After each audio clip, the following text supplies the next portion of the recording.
국가 경제 발전을 저해한 사실. 셋째, 대통령이 국가 비상사태를 해결할 다른 수단이 없어 부득이하게 비상계엄을 선포한 사실. 넷째, 국회 과반수 권력이 대통령의 비상계엄을 내란죄로 선동하고 탄핵소추권을 남용하여 헌법질서 수호를 방해하고 국가 기능을 마비시킨 사실. 이제는 헌법재판소가 나서 대한민국의 헌법질서를 수호해야 합니다. 헌법이 헌법재판소에 헌법질서를 수호할 책무와 사명을 부여했으니 그 의무와 책임을 다하여 이번 사건의 진실을 철저하게 규명하여 주시기를 부탁드리겠습니다. 이상입니다. 다 되셨습니까? 또 하시겠습니까? 네, 바로 하겠습니다. 대통령 집행의 유찬종입니다. 본 사건은 형식적으로는 대통령 탄핵 소추 사건이지만 본질적으로는 국회를 장악한 야당과 대통령 간의 대립, 그리고 체제 변형 세력과 체제 수호 세력 간의 대립, 나아가 친중 반미 세력과 친미 친서방 세력 간의 대립이 핵심이라고 판단되어집니다.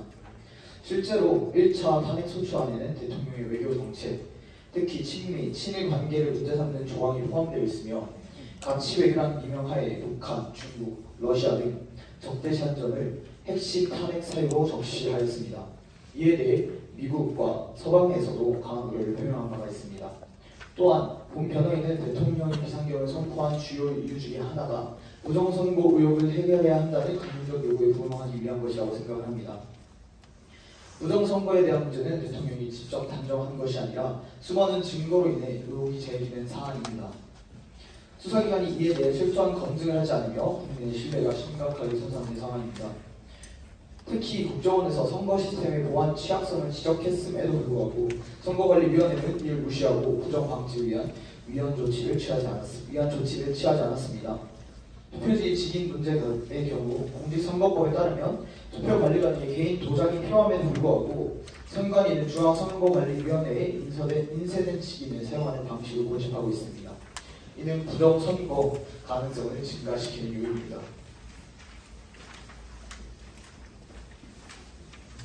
봉인지 문제의 경우 과거에는 종이 봉인지가 사용되어 훼손 여부를 쉽게 알 수 있었지만 현재는 몇 번 떼었다 붙여도 흔적이 남지 않는 봉인지를 사용하고 있습니다.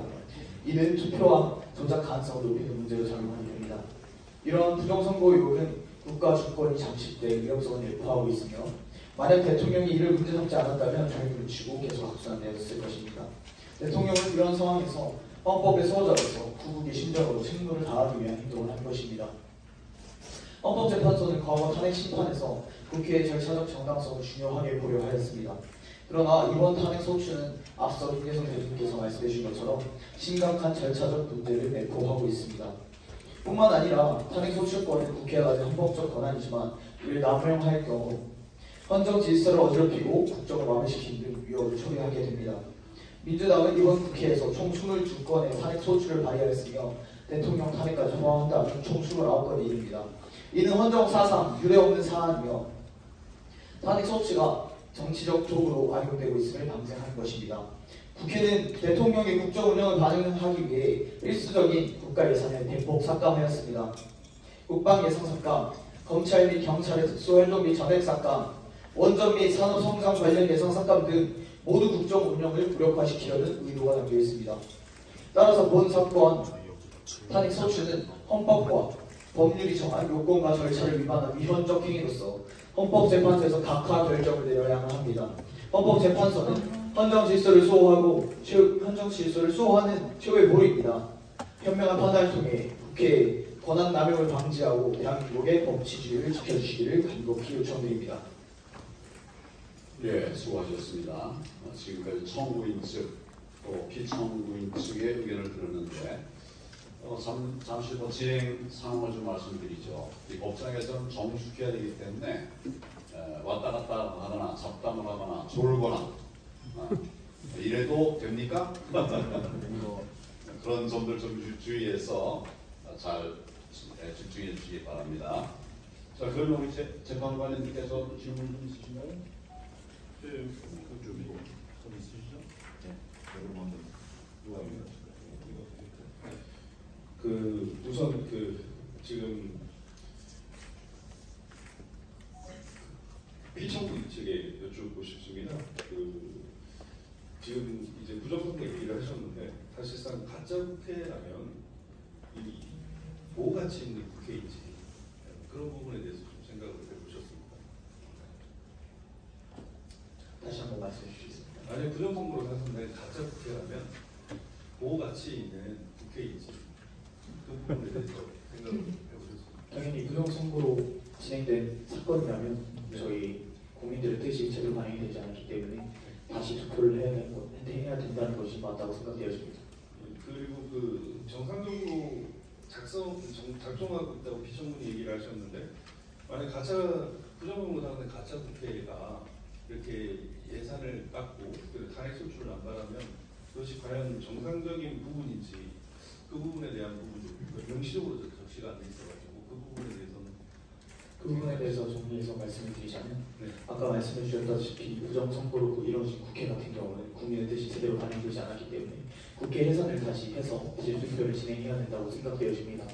또한 지금 야당 과석, 국회 과반 좌석을 차지한 거대 야당이 대통령의 합법적인 그리고 국가 발전에 합당한 예산들을 삭감하고 국정 운영을 방해하고 있기 때문에 이 정당에 대해서도 여러 가지 고려 사항들이 필요하다고 생각되어집니다.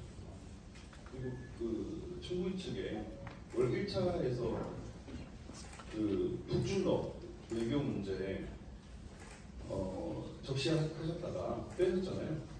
왜 빼신 겁니까?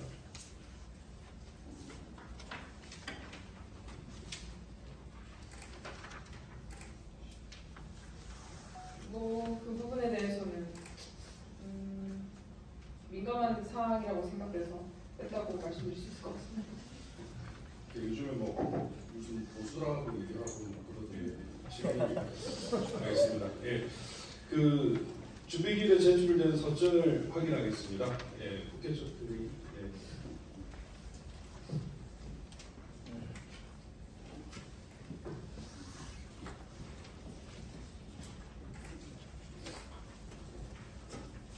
네, 저희는 계엄 선포 행위와 관련하여 군대를 동원한 행위를 별도의 소추 사유로 삼지 않기로 했습니다.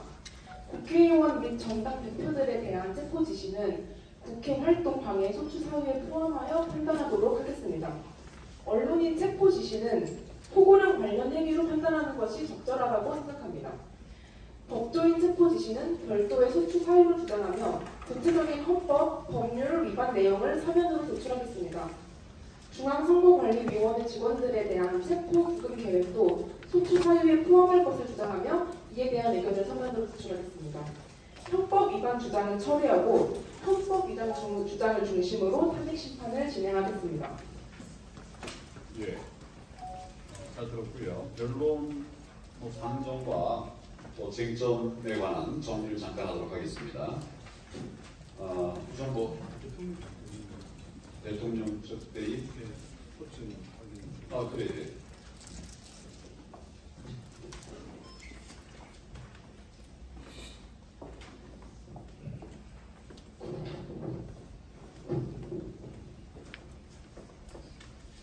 네, 탄핵소추는 법제사법위원회의 조사 절차를 누락했으며 일사부재리의 원칙을 위반했습니다. 탄핵소추권 남용 및 보호이익 결여로 인해 소추 자체가 부적법합니다. 청구인이 2024년 12월 3일 계엄을 선포한 사실과 이에 대한 담화문 및 포고령의 존재는 인정합니다. 그러나 소추 사유는 소추 의결서에 기재된 내용으로만 특정되어야 합니다. 내란죄를 소추 사유에서 제외하려면 국회에 별도 의결이 필요합니다. 이상입니다.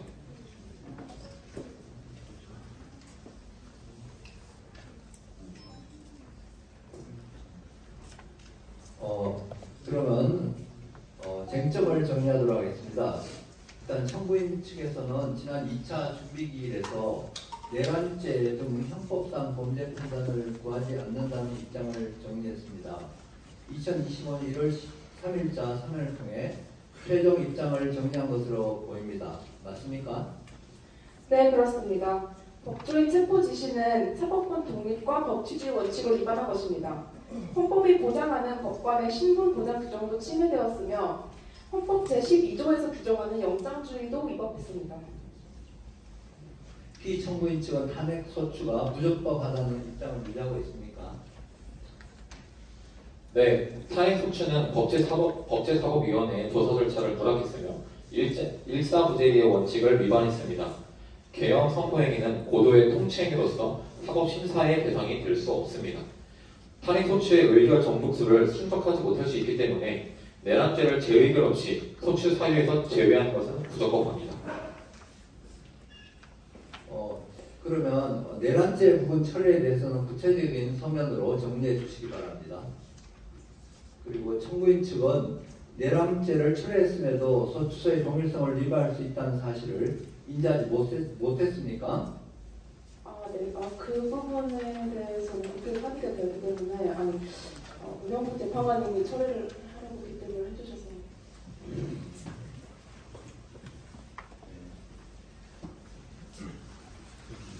아니 핑계를 대지 말고 청구인은 즉시 국회에서 재의결을 해서 정족수 3분의 2 이상 동의해서 소추를 했어야 되지 않습니까? 이 부분은 각하 사유가 될 수 있습니다. 정기선 재판관님과 상의를 해보겠습니다. 저는 계엄 자체가 무조건적인 내란이라는 생각입니다. 근데 정계선 재판관도 왜 사기를 안 해요? 원래 상의를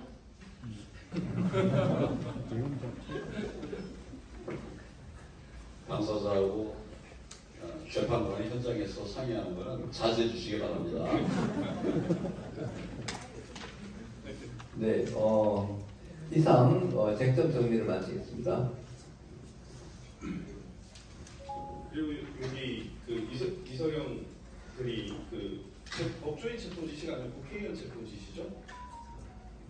네, 맞습니다. 예. 조사는 제가 말들고. 네, 포고령 관련 논의하도록 하겠습니다.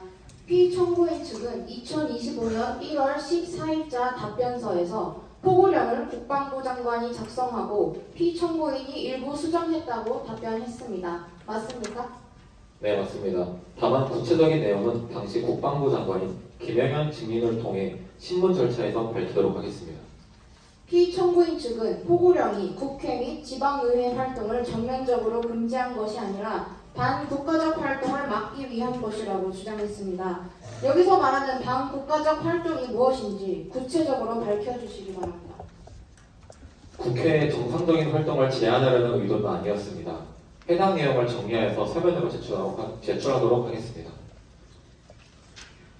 서면 제출 부탁드립니다. 국회 군경 투입 관련 논의 진행하겠습니다. 피청구인 측은 1월 14일자 답변서에서 군경을 국회에 투입한 이유에 대해 야당의 망국적 행태를 알리기 위한 것이라고 밝혔습니다.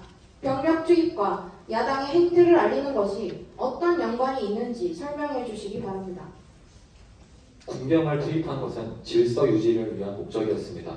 구체적인 고충 답변은 서면으로 제출하도록 하겠습니다. 해당 내용들을 구체적으로 정리하여서 서면 제출해 주시기 바랍니다. 이상으로 쟁점 정리를 마치겠습니다.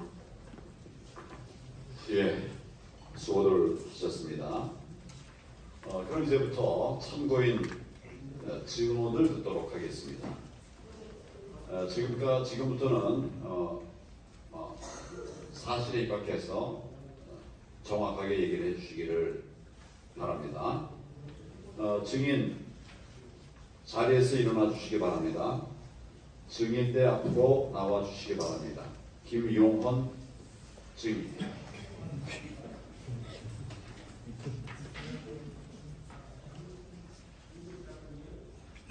증인은 어깨도 펴고 당당하게 얘기해도 됩니다. 하고 싶은 건 다 해도 됩니다. 자, 증인에게 증언 거부권을 고지합니다.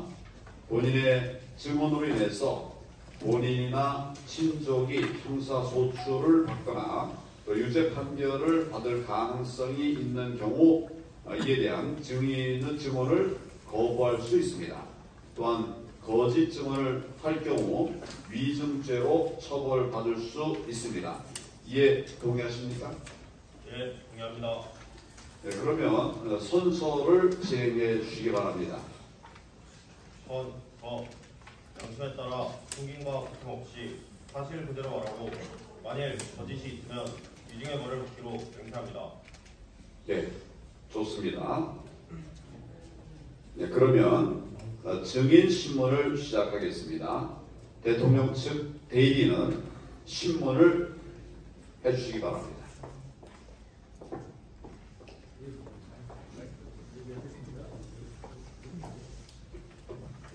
증인의 소속과 성함을 말씀해 주세요.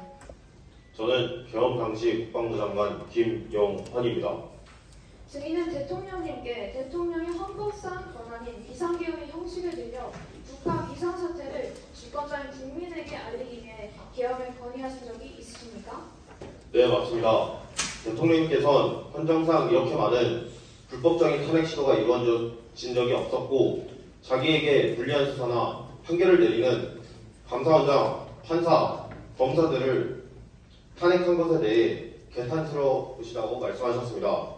또한 출근 2일차 만에 방통위원장을 탄핵하는 등 입법 독재가 이루어지고 있다는 사실에 개탄하셨습니다.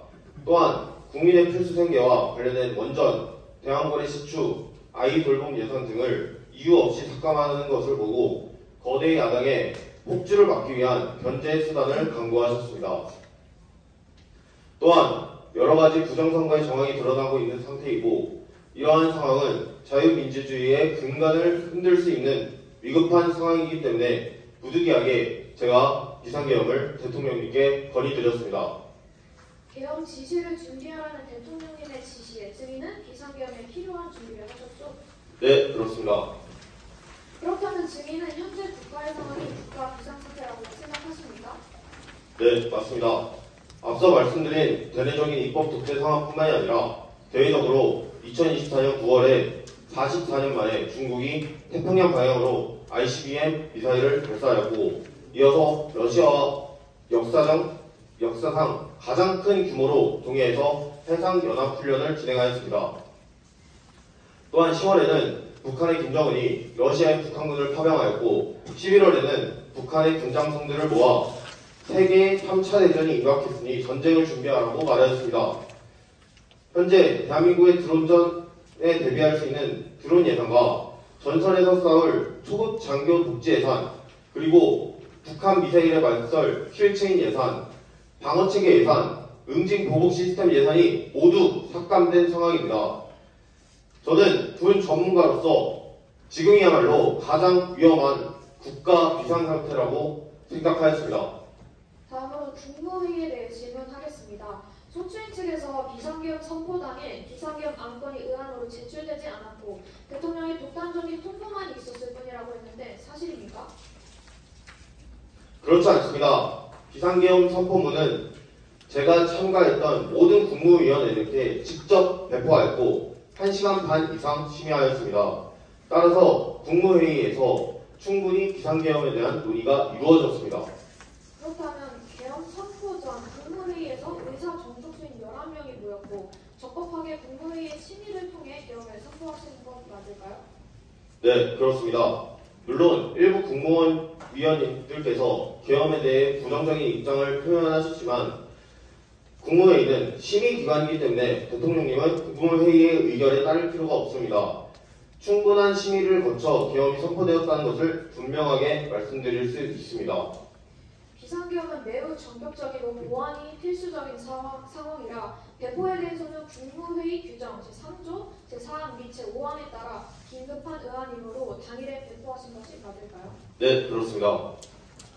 이번 비상계엄은 과거의 계엄과는 달리 280여 명의 소수 병력만이 동원되었습니다. 조사된 바로 증인이 대통령님께 수만 명의 병력을 동원할 것을 건의했다고 하셨는데 맞습니까?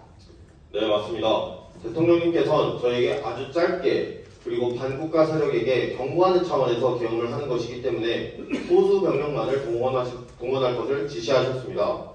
심지어 저는 과연 이것이 비상계엄이 맞는지 대통령님께 반문하였습니다. 하지만 대통령님께서는 이번 계엄은 지난 과거와 다르게 하고 싶다고 말씀하시면서 야당과 반국가 세력에게 경종을 울리기 위해 최소한의 병력으로 국민들의 안전을 우선해서 준비해달라고 하셨습니다.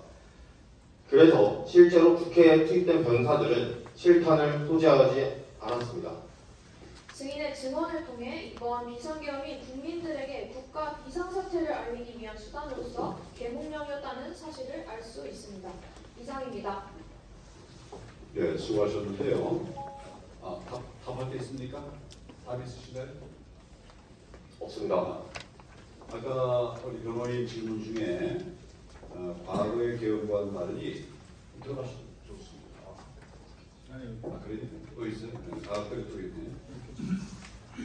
과거의 계엄과는 달리 280여 명의 소수 병력만이 동원됐다 이렇게 얘기를 했는데 이게 280여 명만 동원됐다 이 말이 맞습니까? 청구인 측에서 의견 있으면 말씀하시기 바랍니다. 제가 답변드리겠습니다. 네, 맞습니다. 국회에 투입된 의원은 280명 가량이고 실탄이 지급되지 않았으며 국회의원의 의사당 진입을 막지 않았습니다. 단지 국회의사당 입구에서 질서 유지를 위해 아주 소수의 몇 명의 병력을 투입한 것이 헌법에 위배된다고 보지 않습니다. 국회에 투입된 군인들이 280명이고 그에 또 다른 기관에도 또 투입된 병력들이 있다고 들었었어요. 그건 어떻습니까? 네, 맞습니다. 현재 선거관리위원회는 부정선거 그리고 특혜 취업 등의 문제로 전 국민들에게 우려를 끼치고 있습니다. 대통령님과 저 또한 부정선거에 관하여 철저하게 조사하고 국민 주권의 회복을 이루기 위해서 선관위에 국회보다 더 많은 병력을 투입하였습니다. 네, 좋습니다. 그러면 국회 측 증인 신문을 진행을 하시기 바랍니다. 네, 국회 측 변호인입니다. 증인은 비상계엄이 역사적으로 얼마나 심각한 일인지 아십니까? 21세기의 비상계엄이 타당한 일이라고 보시나요? 네, 당연히 알고 있습니다. 역사를 공부하였고 오랫동안 군에서 근무하였던 제가 군인으로서 비상계엄에 대해 얼마나 잘 알고 있겠습니까? 하지만 당시 거대 야당의 입법 독주와 반국가 세력의 행태를 막기 위해서는 적절한 견제 수단이 비상계엄밖에 없었음을 알아주시면 감사하겠습니다. 어처구니가 없군요. 증인은 아까부터 계속 반국가 세력이라는 용어를 쓰시는데 증인이 말하는 반국가 세력이 도대체 뭡니까? 반국가 세력이란 대한민국의 자유민주적인 법과 질서를 위협하거나 이를 전복하려는 세력을 뜻합니다. 앞서 말씀드린 국증러를 통한 한반도 외교 안보 위기 속에서 드론 예산, 초급 장교 복지 예산, 필체인 예산, 방어체계 예산, 응징 보복 시스템 예산을 삭감하고 국민의 생계를 위협하는 세력이 반국가 세력이 아니면 무슨 세력이겠습니까? 심지어 문재인 정부 때 사드 기밀을 중국에 넘겼는데 그것을 수사하고 감사하는 감사원장을 야당은 탄핵 소추하였습니다. 이게 과연 상식적인 일인지 저는 반문하고 싶습니다. 증인은 너무 안보에 대해서 편협한 사고를 하고 계세요. 북한과 중국, 러시아는 왜 부족하다고 합니까? 이게 다 잘못된 역사이기 때문입니다. 오히려 비상계엄 때문에 국민들의 생계가 위협받았습니다. 다음 질문하겠습니다. 아까 증인은 국무회의에 충분한 심의를 거쳤다고 했는데 반대 의견이 있었으면 그 의견을 따라야 하지 않겠습니까? 왜 그 반대 의견을 안 따라서 국가를 이 지경으로 만들었습니까? 앞서 말씀드렸듯이 국무회의는 대통령을 보좌하기 위한 기관일 뿐입니다. 따라서 국무회의에서 반대하는 의견이 있다고 하더라도 대통령님께서 그것이 옳다라고 생각하셨으면 국민 주권에 의해서 당선되신 대통령님의 말씀을 따르는 것이 국가 권력 시스템에 대한 도리라고 생각합니다. 비상계엄을 통해 국민들이 느꼈을 불안과 분노에 대하여 대단히 유감스럽고 죄송하다고 생각합니다. 하지만 이러한 계엄 없이는 국민들에게 국가 비상사태를 호소할 방안이 없었기 때문에 계엄을 하였고 이러한 결정에는 후회가 없습니다. 국민들께서도 시간이 점차 지나면 진실을 깨달으시고 저의 충정을 알아주실 것이라 생각합니다.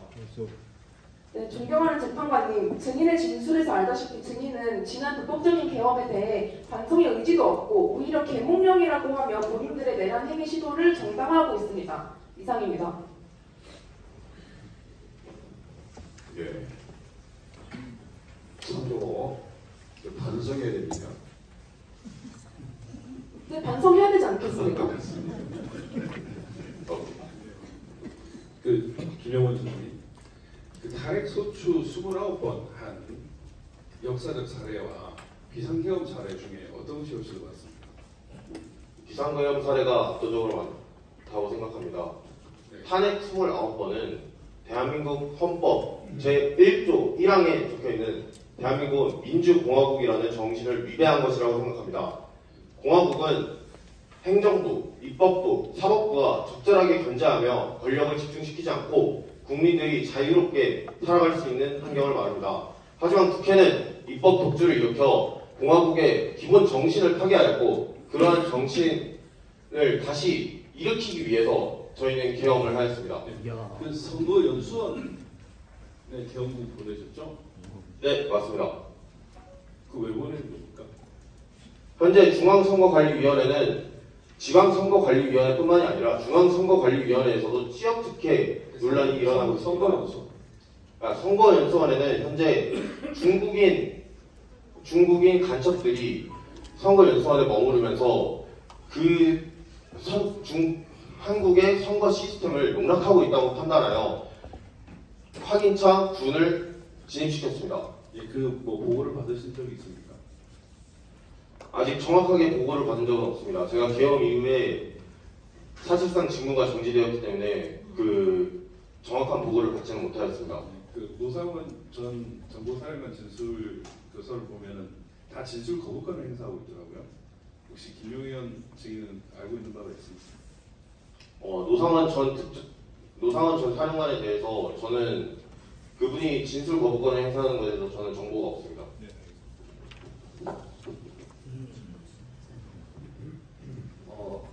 그 비상계엄 선포를 하더라도 우리 헌법에는 국회의원 과반수 결의로서 계엄을 해제할 수 있도록 이렇게 규정된 것은 사전 검토하셨나요? 네, 그렇습니다. 그렇기 때문에 오히려 국회에 아주 소수만의 병력을 파견하여 국회의원의 진입을 막지도 않았고 그리고 국회 정문에서 입구를 확보하고자 한 10명이 채 되지 않는 군인들을 향해서 국회의원의 진입을 막았다? 이것은 논리의 비약이라고 생각합니다. 현재 우리 국회가 민주당하고 또 같은 이렇게 입장에 있는 국회의원 숫자가 190명 정도 의석수를 가지고 있어서 계엄령 선포에도 즉시 해제 결의를 하려면 충분히 예상할 수 있었는데 그러면 계엄 선포로 어떤 효과를 기대하고 계엄 선포를 하신 겁니까? 지금 국민 여러분들께서 알아주시지만 부정선거 이것은 국민 주권을 농락하는 일이고 반드시 철저하게 검증해야 되는 대상입니다. 어떤 한 의원은 이것을 토론을 통해서 검증하자고 하는데 말도 안 되는 소리입니다. 검찰의 수사와 그리고 대대적인 압수수색을 통하여 부정선거가 있었는지 없었는지 검증하는 것이야말로 민주주의 국가에서 국가의 주권을 국민이 가지는 당연한 이치를 지키기 위한 행동입니다. 따라서 그 심각성을 느껴 계엄을 선포하게 됐습니다. 마음이 어떤지 알겠는데 좀 흥분하시지 말고 차분하게 수고하셨습니다. 수고하십시오. 지금부터 피청구인 측 증인 홍장훈의 질문을 듣겠습니다. 증인 자리에서 일어나 주십시오. 홍장훈 앞으로 나오세요. 증언대 앞으로 나와 서주시기 바랍니다.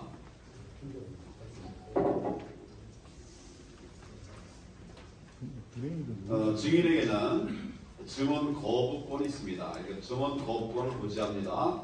본인의 증언으로 본인이나 친족이 형사소송을 받거나 또 유죄 판결을 받을 가능성이 있을 경우에는 이에 대한 증언을 거부할 수 있습니다. 또한 거짓 증언을 할 경우 위증죄로 처벌받을 수 있습니다. 이해 동의하십니까? 예, 동의합니다. 그러면 순서를 진행해 주십시오.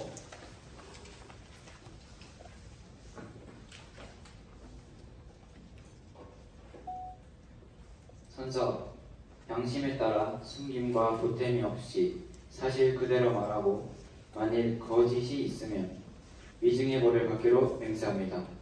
증인 홍장훈. 예, 좋습니다. 그러면 증인 신문을 시작하겠습니다. 청구인 측 변호인은 신문을 진행해 주시기 바랍니다.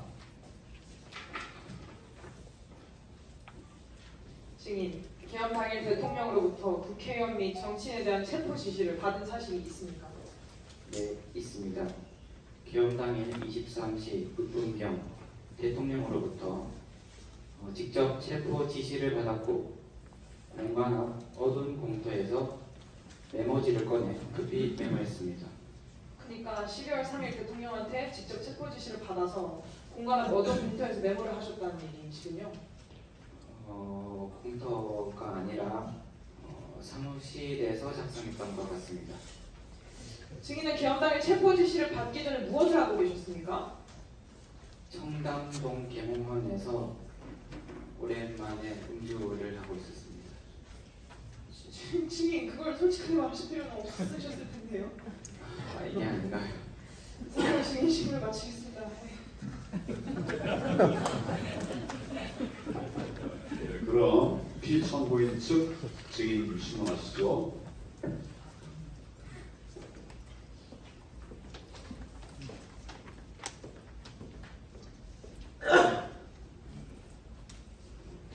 네, 증인심을 시작하도록 하겠습니다. 증인이 제시한 체포 명단 관련 메모지는 해석이 매우 어렵습니다. 이 메모에서 어떻게 체포 명단이 있다는 얘기입니까? 제가 말하지 않은 것이 있는데 제가 1차 메모를 작성해서 보좌관이 2차 메모를 작성하였습니다. 그럼 증인이 제시한 메모지는 1차입니까? 2차입니까? 1차, 2차 메모지는 분실되었고 제가 오늘 제시한 메모는 제 기억으로 보관하는 3차 메모입니다. 네, 증인의 증언이 계속해서 바뀌는 것이 신빙성이 매우 떨어집니다. 증인, 이 메모에 적힌 내용을 한번 해석해 주시겠습니까?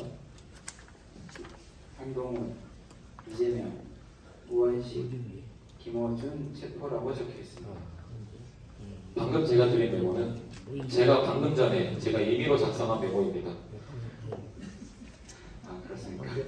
증인의 주장대로 증인이 직접 1차 메모를 작성하였다면 본인의 글씨를 알아볼 수 있었을 것입니다. 하지만 방금 보셨다시피 증인은 임의로 작성한 메모를 임의로 해석하고 있습니다. 그렇다면 오늘 증인이 제출한 3차 메모에 대해 필적 분석 결과를 보겠습니다.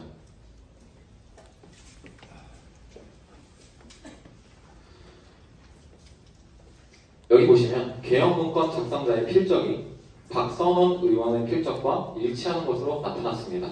즉 증인은 해당 문건의 작성자가 특정 군 관계자라고 증언했지만 필적 감정 결과에 따르면 해당 문건은 박선원 의원이 직접 작성한 것으로 보입니다.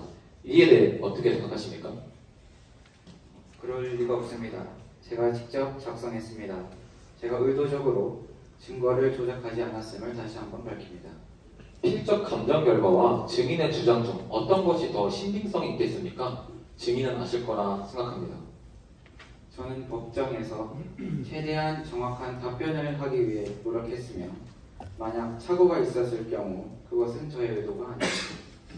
증인의 증언이 바뀐 시점에서 정치인의 압력이 있었다는 정황이 포착되었습니다. 혹시 증인의 진술 번복이 특정 정치 세력에 의해 조장된 일입니까? 일부 언론에서 그런 식으로 보도되었다는 것을 알고 있습니다. 다만 저는 정치적으로 어떤 회유도 압력도 받은 바 없습니다. 증언이 번복된 이후 본인이 특정 정당 관계자들과 면담을 했다는 사실은 어떻게 설명하시겠습니까? 저는 공익의 제보자로서 법적 대응을 논의하기 위해 다양한 관계자들과 접촉하였을 뿐입니다. 근데 증인이 만난 관계자들 중에서 앞서 필적 감정에서 얘기한 박선원 의원이 있다는 정황이 있습니다. 더 이상 이에 대해 답변하지 않겠습니다. 그러면 다시 본론으로 돌아가겠습니다. 대통령이 개헌 당시 국정원장이 국내에 있음에도 불구하고 직접 증인에게 체포 지시를 내렸다고 했는데 맞습니까? 심지어 국정원은 대공수사권의 폐지로 인해 국내의 정보 수집이 불가능합니다. 네, 대통령이 저에게 직접 전화하여 통보하였습니다. 그러면 증인 휴대폰의 통화 기록을 조회해봐도 되겠습니까? 안 됩니다. 다시 생각해보니 대통령이 아니라 방첩사령관이 저에게 방첩사령관에게 제보명단을 받은 것입니다. 증인의 진술은 계속해서 반복되고 있고 당시 상황에 비추어 보았을 때 논리적으로 맥락에 맞지 않습니다. 이는 증인의 진술이 외부로부터 오염되었을 가능성이 충분한 것을 말합니다. 이상입니다. 예, 그래서 변호인 잠깐만 서주시죠. 아까 뭡니까? 증인이 계속 바뀌는 것이 신빙성이 매우 떨어진다. 증인이 메모에 적힌 뜻을 알려주십시오 이렇게 말씀하셨어요. 네, 맞습니다. 이게 소위 그 지령이 메모라는 겁니까? 네, 맞습니다. 한 부분 또 보여주시겠습니까? 제출해 주시겠습니까?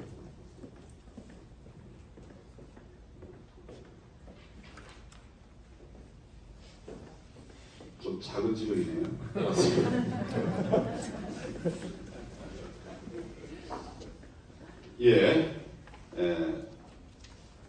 재판관님 중에서 혹시 증인 신문하실 분이 있으신가요?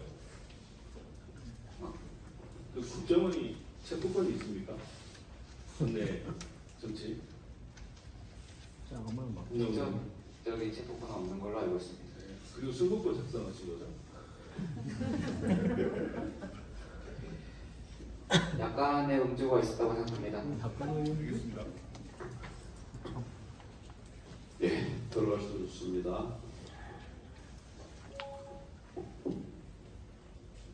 청구인 측 증인 곽종근의 증언을 듣겠습니다. 증인 자리에서 일어나 주시기 바랍니다. 네, 앞으로 나오시죠.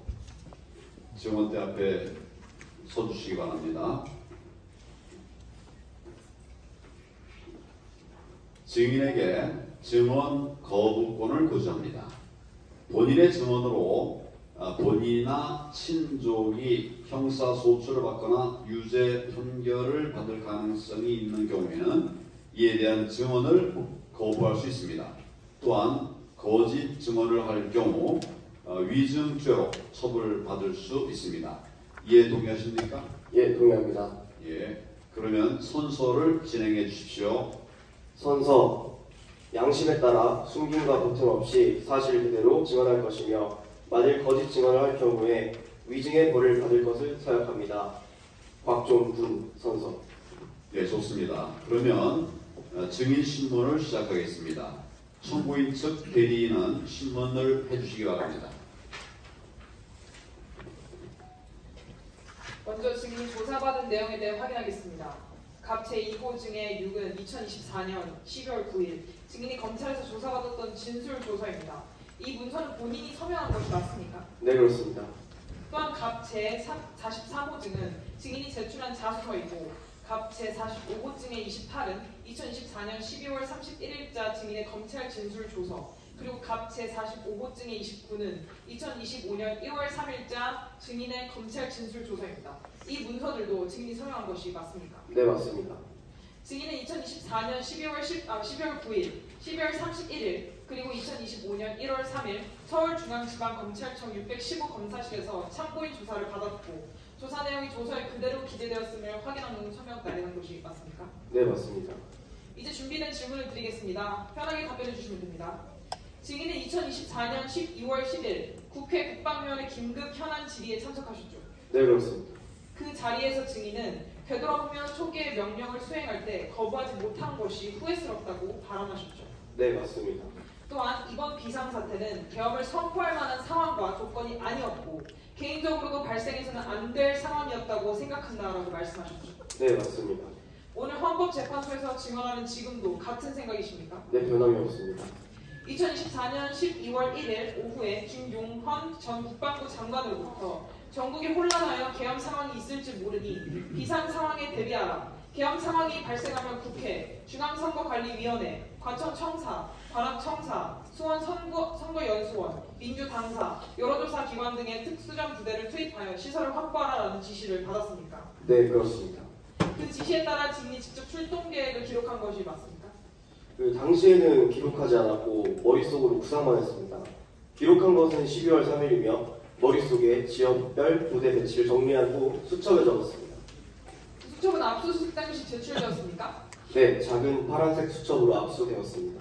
당시 증인은 예하 부대의 특성과 지리적 접근성을 고려하여 1. 공수특전 여단을 국회와 민주당사로 3. 공수 여단을 중앙선거관리위원회 과천청사 및 수원선거연수원으로 9. 공수특전 여단을 관악청사 및 여론조사 기관으로 707 특수임무단을 국회로 투입하는 계획을 구상했습니까?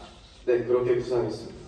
2024년 12월 3일 밤 피청구인이 비상사태를 선포한다는 사실을 김용헌 전 장관에게 들었습니까? 네, 21시 45분경 전화로 들었습니다. 근데 비상계엄이라는 단어가 직접 언급되었습니까? 아니요, 중요한 상황 발표가 10분, 20분 내에 있을 것이다 라고만 들었습니다. 22시 23분경 국방부 군사보좌관 김철진으로부터 대통령의 대국민 담화를 시청하라는 지시를 받았죠. 네, 그래서 22시 27분경 TV로 시청했습니다. TV화면에 비상계엄이라는 자막이 빨간 글씨로 떠 있었나요? 네, 직접 보았습니다. 그럼 비상계엄 선포 이후 증인이 수행한 구체적인 조치는 무엇이었습니까? 비상계엄이 선포된 직후 각 부대별로 상황을 공유하고 지휘체계를 점검하였습니다. 이후 국회와 주요 기관에 병력을 배치하도록 지시했고 모든 지휘관들과 화상회의를 통해 상황을 정리하여 명령을 전달하였습니다. 출동한 병력은 어떠한 장비를 휴대하고 있었습니까? 기본적으로 비살상 무기를 포함하여 공포탄, 테이저건, 케이블타이 등을 휴대하였고 실탄은 대대장이 통합 보관하도록 하였습니다. 국회의사당에 출동한 707 특임단은 어떤 임무를 부여받았습니까? 초기에는 건물 외부를 경계하고 출입을 통제하라는 역할이었습니다. 이후 상부 지시가 있을 경우 내부로 진입할 가능성이 있는 상황이었지만 실질적인 내부 진입 명령은 없었습니다. 그렇다면 대통령이나 국방부 장관으로부터 내부 진입 지시가 있었습니까? 대통령께서는 국회 내부의 국회의원을 신속히 퇴거시키라는 지시를 하였습니다. 그러나 최종적으로는 저는 부대원들에게 물리적인 진입을 중지시키고 대기하도록 명령하였습니다.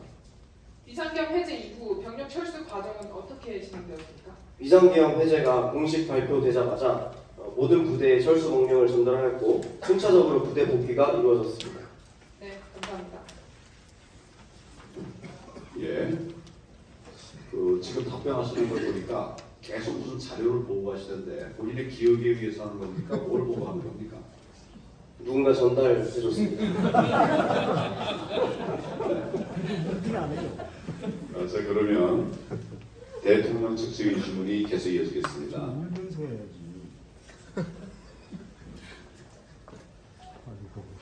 계속해서 대통령 측 증인 이어가도록 하겠습니다. 증인은 계엄 선포 시 국회에 병력을 투입시키는 것이 국방부 장관의 지시에 따른 것입니다. 예, 국방부 장관의 지시에 따라 병력을 투입하였습니다.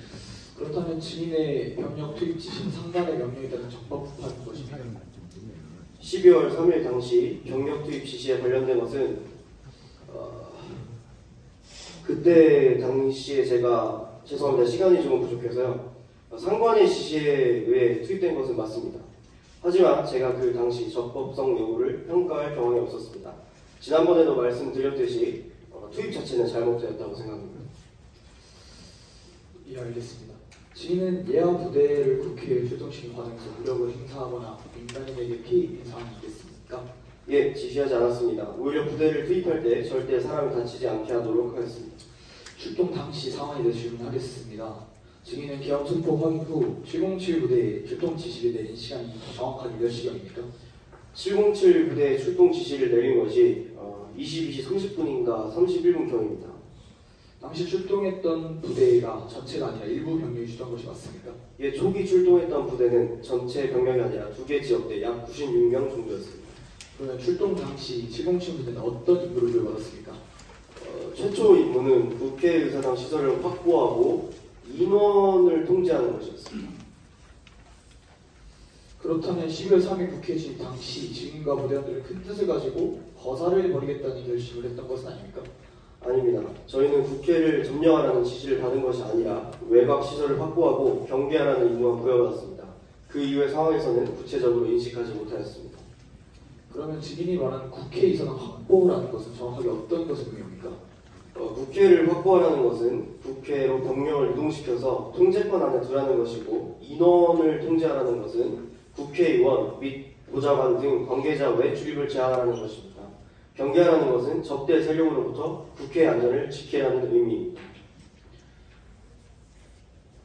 그러면 두 가지 질문 드리겠습니다. 첫 번째, 아까 말씀하신 적대 세력이 무엇인지 정확하게 말씀해 주시면 감사하겠고, 두 번째로 출동 시 국방부 장관으로부터 국회의원들이 본회의장에 들어가지 못하도록 저지하라거나 혹은 국회 개회를 막으라라는 위헌적인 지시를 받으셨습니까? 재판관님, 제가 이 부분에 대해서는 지시받은 것이 없어서 증언을 거부할 수 있겠습니까? 감사합니다. 증인의 시간대로 말씀하셨네요. 그러면 그 이후에 추가로 받은 지시는 없으십니까? 추가로 받은 지시는 국회의원들 안에서 꺼내라는 것이었습니다. 국회의원 안에서 꺼내라라는 건 정확하게 어떤 의미입니까? 그 요원 아니 인원 그 국회의원 안에서 꺼내라고 제가 상부에서 지시를 받은 걸로 기억합니다. 그럼 이번 개혁을 위해서 미리 국회에 방문해 본 적 있으십니까? 아닙니다. 저는 미리 국회에 방문한 적이 없습니다. 현재도 국회를 아는 것은 후문 쪽으로 들어가서 4층 국방위원회로 가는 길 정도이며 정문으로 들어가 본 적은 없습니다. 그러면 증인은 직접적으로 대통령한테 대면으로 혹은 유선상으로 통보를 받은 적이 없습니까? 707 부대가 이동할 때 어디쯤 이동하고 있느냐라는 대통령이 한번 물어본 기억은 있습니다. 그 외에는 대통령으로부터 직접 지시를 받은 적이 없습니다. 그럼 다시 한번 확인하겠습니다. 대통령으로 직접 지시를 받거나 유선상으로 통보받은 적이 없다는 말씀이십니까? 네, 기억이 나지 않습니다. 예, 그러면 특정사령관님, 아까 말했던 그 윤석열 대통령님과 통화한 거에 대해서 그 당시 상황은 그것으로 끝이었다라고 말씀하셨는데 대통령으로부터 또 전화 받았죠, 맞습니까? 예, 그 당시 상황은 그것으로 끝이었습니다. 근데 받았던 걸로 다시 기억이 납니다. 기억을 정확하게 해서 말씀해 주시면 감사하겠습니다. 네, 박범계 의원 질의에서 언급했던 바에 따르면 언론 보도에서는 윤석열 대통령이 한 번 전화를 했다고 나와 있지만 박범계 의원 질문에서는 총 2번 전화했다고 대답하셨습니다. 그 내용은 그때 말할 수 없다고 하셨죠? 그렇습니다. 그런데 제가 아는 바로 윤석열 대통령께서 총 3번 전화하시지 않았습니까? 기억을 정확하게 하셔서 말씀해 주시면 감사하겠습니다. 아닙니다. 2번입니다. 하지만 계엄이 있었던 날 3번은 전화가 왔고 2번은 통화했으며 1번은 통화가 연결이 되지 않았던 건 아닙니까? 예, 맞습니다. 3번 전화가 왔지만 2번만 통화가 이루어졌고 1번은 통화가 되지 않았습니다. 증인은 12월 6일 김병주 TV 인터뷰에서 대통령과 한 차례 전화 통화를 했다고 하셨죠? 예, 그렇습니다. 이 부분을 왜 그렇게 했는지 설명 가능하십니까? 잠깐만요. 잠깐만요. 제가 질문 마저 하도록 하겠습니다. 증인은 같은 날 국회 국방위원회 오후 질의에서 조국 의원이 대통령이 3번 전화한 것이 아니냐고 질문하자 2번 전화가 왔다고 대답한 것이 맞습니까? 예, 맞습니다. 말씀하실 기회를 주신 제가 설명드리겠습니다. 제가 이어서 마저 질문하고 기회 드리도록 하겠습니다. 증인은 1월 14일 국회 국정조사에서 대통령이 3번 전화했고 2번 통화했다고 한 것이 맞습니까? 예, 맞습니다.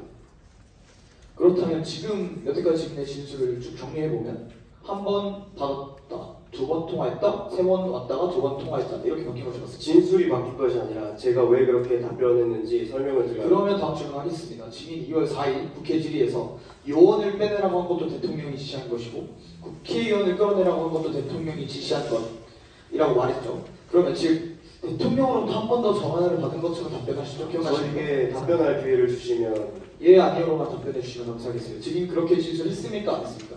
네, 그렇게 했습니다. 다음 질문하겠습니다. 같은 청문회에서 박규태 의원 다시 질의했는데 증인은 요원을 빼내라 라는 말은 자신이 예하 부대에 한 말이고 대통령과의 통화는 2번이 정확하다 라고 정정했습니다. 맞습니까? 예, 맞습니다. 하지만 국회의원을 빼내라라는 지시 부분은 대통령께서 하신 말씀이고 그 부분만 잘라서 말하면 오해가 생깁니다. 저는 그래서 추가 설명하겠습니다.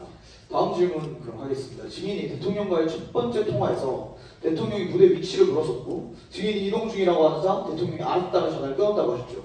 예, 첫 번째 통화에서 그렇게 말씀하셨습니다.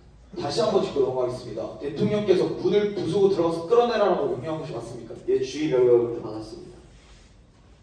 그런데 검찰 진술에서는 문을 부수고 들어가라라는 말이 없었는데 2025년 2월 10일 이후 진술에서는 문을 부수고 들어가라라고 추가됐습니다. 진술이 바뀐 이유가 무엇입니까? 아닙니다. 저에게 답변할 기회를 주시겠습니까? 제가 12월 9일 자소서에서는 열고 들어가라, 데리고 나오라라고 썼습니다. 왜냐하면 군생활 33년 동안 국군 통수권자인 대통령이 내린 명령을 그대로 자소서에 적을 수 없었기 때문입니다. 그래서 단어를 순화하여 쓴 것입니다. 부수고를 열고 끌어내라를 데리고 나오라, 즉 단어를 바꿨을 뿐 의미를 변경한 것은 아닙니다. 알겠습니다. 그러나 아까 소추인 질문에서 증인이 이렇게 답했습니다. 이 지시를 내린 사람은 확실히 대통령이다. 맞습니까? 네, 맞습니다. 그런데 12월 9일 검찰 진술에서는 나는 대통령의 지시로 이해했다라고 했습니다. 즉 확실한 것이 아니라 증인이 그렇게 이해한 것이 맞습니까? 그 당시 국회에는 국회의원, 보좌관, 국회 병내자뿐만 아니라 수천 명의 시민들이 있었습니다. 그렇기 때문에 그 사람들이라는 표현이 꼭 국회의원만을 의미한다고 단정할 수는 없습니다. 다시 한번 정확하게 짚고 넘어가겠습니다. 지금 방금 사람이라는 표현이 꼭 국회의원을 지칭하는 것은 아니라고 하셨습니다. 그러면 다시 한번 정확하게 기억해서 말씀해 주시기 부탁드립니다. 그때 당시 증인의 머릿속에는 무엇이라고 생각했습니까? 아닙니다. 저는 정확히 기억합니다. 왜냐하면 그 당시 제 머릿속에는 기획단 장면이 각인되어 있었습니다. 제 화면 왼쪽에는 TV가 있었고 그 TV 화면에는 국회의사당 본회의장에서 국회의장과 인원들이 막 들어오는 장면이 보였습니다. 그래서 의결 정족수 문제와 문을 부수고 들어가서 끌어내라는 지시가 명확하게 국회의원을 대상으로 한 것이라고 이해하였습니다. 그럼 다음 문제로 넘어가서 당시 증인은 707 특임단장과 논의하면서 공포탄 사용 문제, 테이저건 사용 문제, 내부 전기 차단 여부 이런 부분 논의했다고 했죠? 예, 707 특임단장이 현장을 제일 잘 알기 때문에 그와 통화하며 가능 여부를 논의했던 것은 맞습니다. 그때 707 특임단장은 사람이 많아서 위험합니다, 못 들어갑니다 라고 의견을 주었습니다. 그렇기 때문에 저는 현장 지휘관의 판단을 최우선으로 존중하였습니다.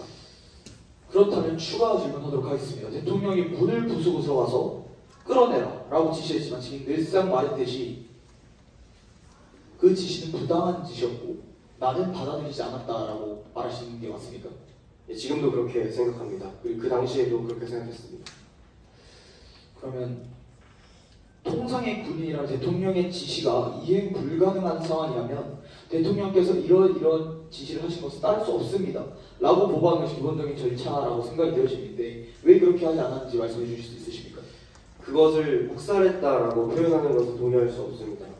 당시 상황이 워낙 급박했고 현장 지휘관들과 통화하면서 조치를 취하는 상황이었습니다. 저는 현장에 집중하느라 즉시 회신할 상황이 아니었습니다. 네, 묵살했다고 말한 적은 없고요. 그렇다면 증인의 주장이 맞다면 대통령의 지시가 불합리한 것이라면 왜 대통령께 보고하지 않았습니까? 대통령님께서 의원을 끌어내라고 직접 말씀하신 것이 아닙니다. 저도 처음에는 사람이라는 표현이 국회의원만을 의미하는지 확신이 없었습니다. 그렇다고 대통령이 직접 전화해서 지시를 했는데 왜 지시의 이행 여부를 대통령께 보고하지 않고 왜 그냥 넘어갔습니까? 증인은 국방부 장관을 통해 지시받는 위치입니다. 그런데 대통령이 직접 전화했는데도 왜 공명하지 않은 것입니까? 대통령님께서 의원을 끌어내라고 직접적으로 말씀하신 것이 아닙니다. 그럼 증인은 대통령으로부터 직접 지시를 받는 사람이 아닙니까? 아니면 뭐 평소에도 원래 그렇게 대통령님과 통화를 자주 하십니까? 아닙니다. 평소에는 대통령과 직접 통화한 적이 없습니다. 저는 국방부 장관, 합참의장, 육군 참모총장의 지시를 받아서 임무를 수행합니다. 그렇다면 평소에는 대통령과 직접 통화한 적이 없는데 이번 위중한 상황에서 대통령이 딱 한 번 전화했습니다. 그런데 지시에 대한 설명도 없이 이행 가능 여부 보고 없이 그냥 무시했다는 말씀이십니까? 무시했다는 말씀이 아닙니다. 그렇다면 왜 대통령께 보고하지 않았습니까? 일반적인 상식선에서 이해할 수 없습니다. 특수작전을 수행하는 군인이라면 대통령이 내린 명령에 대해서 반드시 보고해야 되는 것 아닙니까? 당시 저는 현장 상황을 멈추고 지휘하는 데 급박했기 때문에 그 짧은 순간에 대통령에게 다시 보고할 여유가 없었습니다. 이상입니다. 예, 곽종근 중에 머리숱이 많아졌네요. 감사합니다. 가발을 좀 구매해가지고요. 증인은 국회나 법정에 진술한 경험이 있습니까? 이번이 처음입니다. 김영주 위원 참모였죠? 네. 혹시 개헌이 일어날 것 같다는 사실을 미리 알려준 적 있습니까? 박선원이 이렇게 배웠는데 말씀드리지 않겠습니다. 거부하시는 겁니까? 네. 예. 반대 신문 과정에서 증인의 진술이 달라졌다는 지적이 있습니다. 처음에는 한 번, 나중에 두 번, 처음에는 사람, 나중에는 의원, 데리고 나와라 해서 끄집어내라. 도대체 이게 왜 이렇게 변하는 거죠? 아까 말씀드렸다시피 저는 당시 들은 말을 순화하여 표현한 것이며 처음에는 직접적으로 말하기 어려워서 완곡하게 진술했지만 이후에는 보다 명확히 말한 것입니다. 증인 정확히 들은 말은 뭐예요? 끌어내라라는 지시였습니다. 끌어내라. 네. 의결 정족수가 안 채워질 것 같다는 말을 들었습니까? 예, 정확합니다. 150명이라는 숫자는 들었습니다. 12월 3일 당시 기억이 없었지만 제가 이후에 그렇게 말한 것을 들었다고 확신했습니다. 누가 얘기해 준 건 아니에요? 말씀드릴 수 없습니다.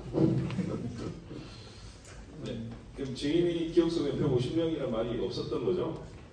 당시에는 없었고 나중에 다른 사람에게서 들었습니다. 누구한테 들었습니까? 박사, 죄송합니다. 예. 그렇군요. 그 국회 안에 인원을 데리고 나오라는 지시를 받았습니까? 예, 국회 문을 부수고 들어가서 안에 있는 인원들을 끄집어내라라는 말을 들었습니다.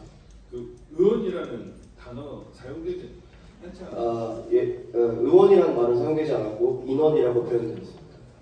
다시 정리하면 대통령이 의결 정족수가 안 채워진 것 같으니 국회 문을 부수고 들어가서 안에 있는 인원을 끌어내라고 말한 것이 맞습니까? 예, 맞습니다. 150명이라는 숫자는 언제 언급됐습니까? 그것은 김용원 전 장관과 대화하는 과정에서 나온 이야기였으며 대통령으로부터 직접 들은 이야기는 아닙니다. 지금 방금 증인은 150명이라는 것이 대통령이 들었다고 했다가 이제는 또 김용현 전 장관에게 또 나왔다고 얘기하는데 어느 쪽이 맞습니까? 150명이라는 숫자는 대통령이 아니라 김용현 전 장관과의 대화 중에 들은 것입니다. 네, 대통령이 말한 정확한 내용이 뭐죠? 아직 의결 정족수가 채워지지 않은 것 같다. 빨리 국회 문을 부수고 들어가서 안에 있는 인원들을 끌어내라. 이 세 문장이 대통령의 직접적인 발언입니다. 발언입니까? 누가 준 겁니까? 써서. 네, 그렇습니다. 그 분 이름이 김용헌입니까? 김용훈입니까? 헌입니다. 그렇습니까? 헌 전 장관입니다. 증인은 현재 구속 상태입니까? 네, 그렇습니다. 기소가 되어 있습니까? 네, 기소되어 있습니다. 그런데 오늘 진술 거부권을 행사하지 않고 모든 질문에 답변하셨습니다. 맞습니까? 거부권을 몇 번 행사하였습니다. 그리고 자수서 제출하셨습니까? 자수서를 제출했습니다. 자수서를 제출한 이유가 뭡니까? 12월 5일 김용헌 전 장관이 저에게 이건 녹화되지만 녹음은 안 되니 당당하게 가라라고 말했습니다. 또한 707 특임단을 포함한 기관들이 모두 처벌받을 수 있다는 얘기를 들었으며 사실을 정확히 기록하지 않으면 문제가 생길 것이라고 판단하였습니다. 그래서 자수서를 작성하여 제출하였고 이후에도 같은 방향으로 진술하였습니다. 다만 시간이 지나면서 기억에 따라 세부적인 시간이나 용어가 다소 변할 수 있습니다. 12월 4일 상황을 보겠습니다. 당시 707 특임단장 김현태 단장은 국회에 직접 들어가 있어서 화상회의 시스템이 연결되지 않고 비화폰 통화만 가능했습니까? 네, 그렇습니다. 공수단장 이상현 단장은 국회에 가 있었지만 차량 내에 있었기 때문에 화상회의 연결은 되지 않고 지휘 통제실 스피커를 통해 들을 수 있도록 연동되어 있었습니까? 네, 맞습니다. 당시 특전사 법무실장 노재현 중령이 있었습니까? 네, 특전사 법무실장이었습니다. 박한수 경사령관은 당시 육군참모총장이었죠. 그렇습니다. 0시 30분경 대통령이 증인에게 비화폰으로 전화를 걸어 아직 의결 정족수가 안 채워진 것 같다. 빨리 국회문을 부수고 들어가라고 했습니까? 네, 맞습니다. 그리고 증인은 공포탄을 써야 하나, 테이저건을 써야 하나, 내부 전기를 끊어야 하나 등의 생각을 했다고 했는데 이건 대통령의 지시 때문이었습니까? 네, 지시를 듣고 나서 어떻게 할지 고민하였습니다. 대통령이 직접 공포탄 사용이나 테이저건 사용을 지시한 건 아니었죠? 네, 그건 제 판단이었습니다. 이후 김현태 단장과 통화하며 해당 조치가 가능한지 논의했습니까? 네, 김 단장이 사람이 너무 많아 위험하다며 반대하였고 저도 그럼 하지 말아라고 지시하였습니다. 증인은 경사령부에 직접 전화를 했습니까? 네, 맞습니다. 네, 맞습니다. 당시 공포탄과 테이저건 사용 논의가 있었던 건 사실이지만 실제로 사용이 결정되지는 않았다는데 맞습니까? 예, 맞습니다. 이상. 이제 10분간 휴정하겠습니다. 어디 갑니까? 대표를 찍으러 갑니까? 판단님들 먼저 나가주시고 그다음 대통령 집회의 그리고 국회 집회의 이렇게 퇴장하시고 10분간 휴정 후 다시 시작하도록 하겠습니다.